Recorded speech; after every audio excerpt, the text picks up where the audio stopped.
In today's video, I'm going to teach you how to create Trello template boards and cards.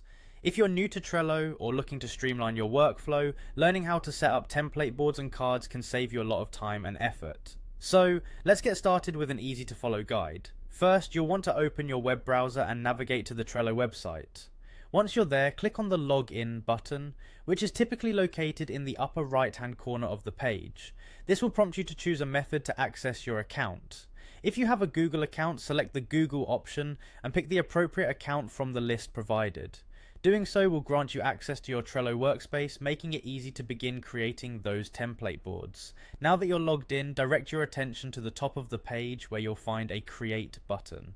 It's located on the top navigation ribbon, and clicking on this will present you with different options for creating new boards. Once you click on it, you'll see a field labeled Board Title.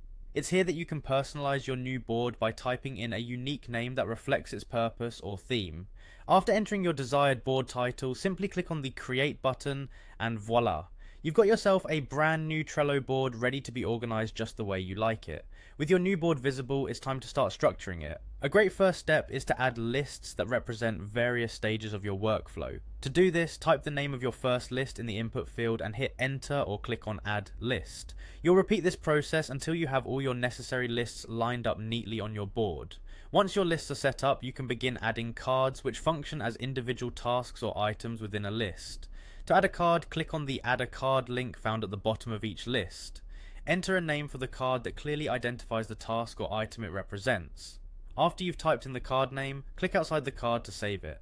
This action will commit your card to the list, ensuring it's ready for you to add further details or to move through your workflow as needed. And there you have it, your Trello template board is ready to use. As you utilize this template board, remember that you can duplicate lists and cards, adjust their order, and add detailed descriptions or checklists to individual cards to enhance your project management process. I hope you found this tutorial helpful and that it empowers you to make the most of Trello's features for managing your tasks efficiently. Thanks for watching and happy organizing.